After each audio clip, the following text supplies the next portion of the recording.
સ્વાગત છે। સુરતમાં 118 રત્ન કલાકારોની સામૂહિક હત્યાનો પ્રયાસ કરનાર આરોપી નિકુંજ હિતેશભાઈ દેવ મુરારીને પોલીસે ઝડપી પાડ્યો છે।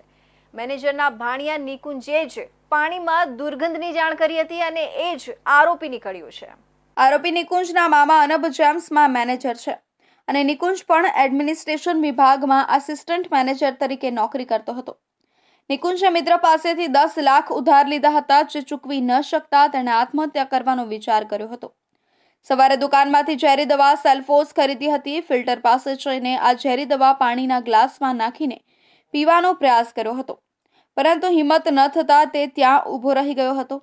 જે બાદ લોકોની અવરજવરથી ભયભીત થઈ ગયો અને કોઈને ખબર ન પડે તે માટે સેલ્ફોસનું પાઉચ ફિલ્ટરમાં નાખી દીધું હતું। નિકુંજ લક્ઝરિયસ લાઈફ જીવી રહ્યો હતો, જેથી તેણે ઉધારમાં 10 લાખ રૂપિયા લીધા હતા, પરંતુ ચૂકવી શકવાની સ્થિતિમાં નહોતો। નિકુંજે જે વિગત આપી છે તે સાચી છે કે નહીં તેની તપાસ પણ હાલ કાપોદ્રા પોલીસ દ્વારા કરવામાં આવી રહી છે। નિકુંજ ઉપર શંકા પ્રમાણેનું વર્તન સામે આવતા પૂછપરછ હાથ ધરવામાં આવી હતી, જેમાં તે વાતે વાતે અલગ નિવેદન આપી રહ્યો હતો, જેથી તેની કડક પૂછપરછ કરતા ભાંગી પડ્યો હતો। તેના મોબાઈલની તપાસ કરવામાં આવતા ઓનલાઈન ગ્રોસરી વેચવાના ધંધામાં તેને નુકસાન થતા દેવું થઈ ગયું હતું। મિત્રો પાસેથી ઉધારમાં તેણે 10 લાખ રૂપિયા લીધા હતા, જે ચૂકવી શકે તેવી સ્થિતિ ન હોવાથી તેણે આ પગલું ભરવાનો પ્રયાસ કર્યો હતો। આરોપી નિકુંજે પોલીસને જણાવ્યું હતું કે 10 લાખ જેટલું દેવું થઈ જવાના કારણે તેને ઘઉંમાં નાખવાની આ સેલ્ફોસ નામની દવા ખરીદી હતી અને ત્યારબાદ તેણે આપઘાતનો પ્રયાસ કર્યો હતો। જોકે હિંમત નહીં થતા અને કોઈ જોઈ જશે તેવા ભયના કારણે તેણે આ સેલ્ફોસની પડીકી ફિલ્ટરની અંદર नाखी दी थी।